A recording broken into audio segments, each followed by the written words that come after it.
बिहार एक बार फिर डूब गया है, लेकिन सिर्फ पानी में नहीं, झूठ वादों में, नेताओं की बातों में और सिस्टम की सड़ांध में। 25,000 करोड़ मिला था बिहार को बाढ़ मुक्त बनाने के लिए, लेकिन वो पैसा कहाँ है?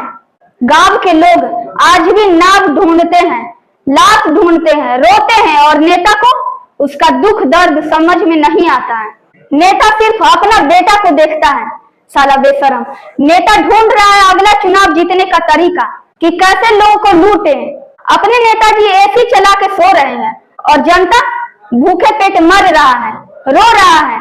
नेता के बेटा को थोड़ा सा भी फीवर हो जाए, बाप रे हंगामा मच जाता है और गरीब का बच्चा मर जाए किसी को पता भी नहीं चलता।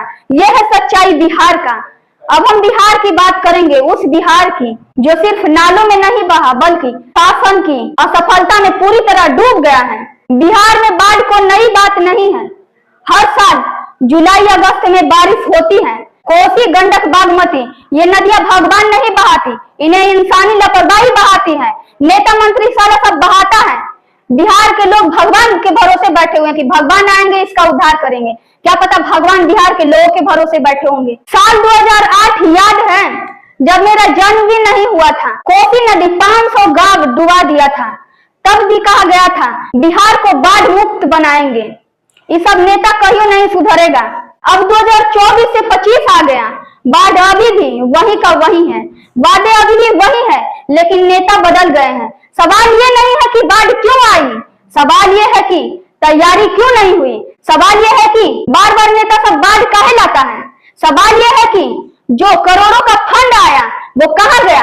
सब लगता है कि बिहार को लूटने के लिए है, लूटने के लिए बैठे हुए हैं। क्या उसका कोई आरटीआई है, कोई ऑडिट है, या फिर वो फाइलों में दबा हुआ है, कोई और घोटाला है।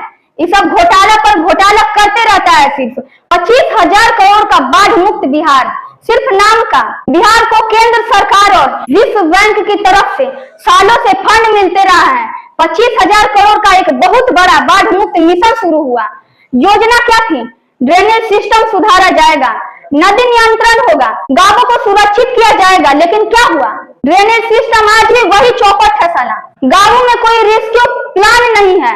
बाढ़ आता है तो रोते हैं बेचारे, सिर्फ जो पूरा जीवन की कमाई, बेचारे जो सिर्फ पूरा जीवन की कमाई लगा देते हैं एक घर को बनाने में, वही घर 2 मिनट में बह जाता है पानी में, टूट जाता है उनका घर।